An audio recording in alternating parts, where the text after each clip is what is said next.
think he will have a problem with that next Tuesday night for a third hour where he'll come on from 9 to 10 Eastern time after me and Jose are done next week, depending on your softball game. Last thing, Jose, I know you got to take off here in a minute or two, but headed to ECW are Shelton Benjamin, Goldust, William Regal, and the Bella Twins. What do you think about that?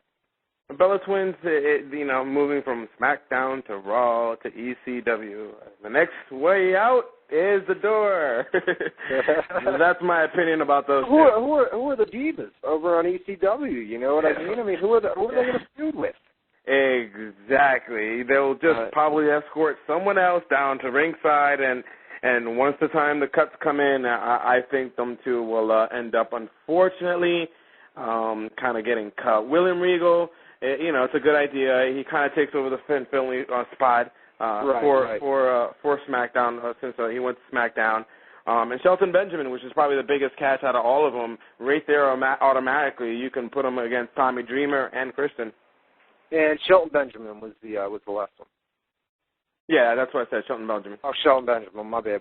Goldust is basically there as a freak show. William Regal, like you said, in the role of Finley, the strong worker. As far as stiff working, you know what I mean? I mean, Finley and Regal have kind of that same old school mentality, if you will. Shelton Benjamin, I like that idea over on ECW. Goldust, freak show, whatever, for Sci-Fi. William Regal and the Bella Twins. I don't know, unless they put the Bella Twins with maybe a tag team, an upcoming tag team or something like that. And not only that, but Alicia Fox went over to Monday Night Raw, and what did they do?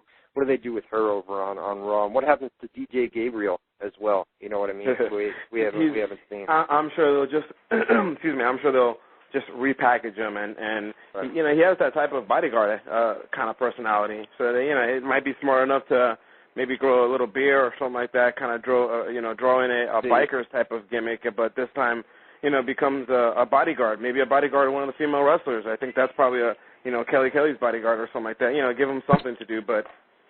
I'll say this. I mean, we've been talking about it throughout the show. Guys like Tony Atlas, Hornswoggle. I mean, there's some guys that are really lost in the shuffle right now, and it really wouldn't surprise me, possibly as early as this week. Just speculation, but it wouldn't surprise me to see a couple releases here coming up in the next few weeks. Jose, I know you got to go, brother. I've got California who's going to come up. I'm going to take his phone call, and I'm going to see you next week, 7 to 9 Eastern time.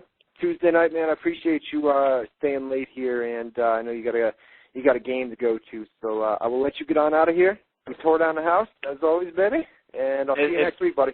And I appreciate you having me, and guys, enjoy the rest of the show, and talk to you guys next week. All right, Jose, be good, man. Be good. We'll all right, take care. Next Tuesday. Be good, man. All right. So that was Jose.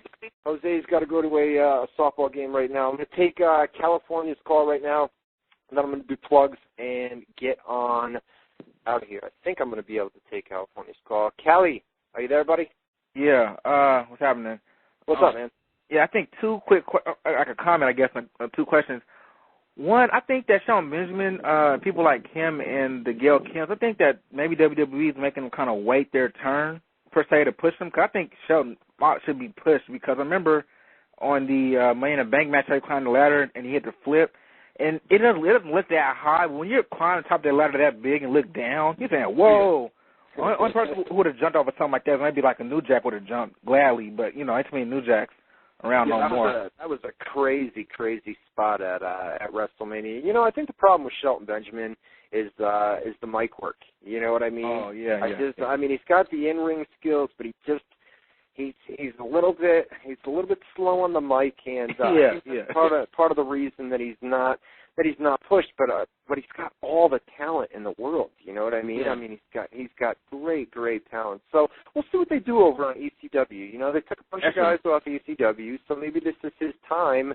Where, although it's used, I mean, ECW doesn't draw the highest ratings, and it's used as more of a developmental to build new stars, and then you draft them over Raw and SmackDown or wherever you're going to send them. You know what I mean? But we'll see what they do. I think Shelton Benjamin. I think he got lost in the mix over on SmackDown, and I think he get lost in the mix over on Raw. But I think on ECW, I think he's got the potential to shine. You know what I mean? We'll see what they do tonight with him. Makes sense. And two more quick questions. The first one is, don't you think Christian should have been maybe thrown on wherever Edge is to have them either feud? I remember on one of the pay-per-views how they was backstage and they seen each other and started talking. I think that just I remember that. Well, here's the thing.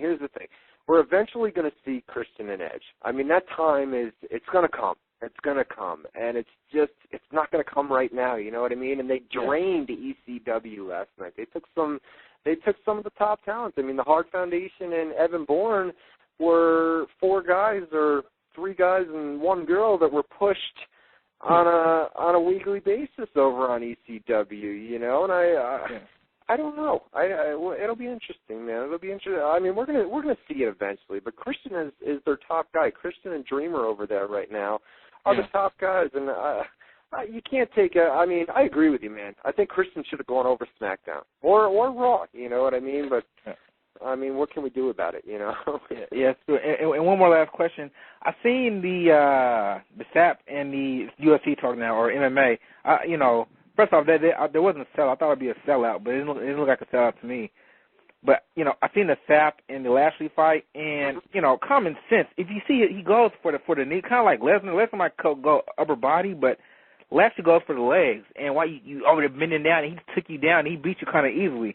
If you were Dana White, and you said, and I'm pretty sure you did watch the pay-per-view, if you were Dana White, Let me just say that. Let me just say, before you ask the question, I'm glad that you saw that pay-per-view. That was some of the worst production, camera shots, the announcers were brutal. The guy that did there was a boxing announcer. They call him the Colonel, that old boxing guy that was doing, oh, my God, it was horrible. The only guy on there, Seth Petrozelli, who was an announcer. There was another guy. It was the Colonel, who was the boxing guy, Seth Petrozelli, who knows his stuff. Seth Petrozelli used to co-host WZR Radio with me and Matt Boone way back in the day. It used to be the 3 of us that co-hosted this show. But he knew his stuff. He was the only guy on that announce team. And then the guy that did the post-fight interviews was brutal. He looked like he came straight off a John Deere tractor out of Nebraska or something. You know? It was horrible. It was horrible. And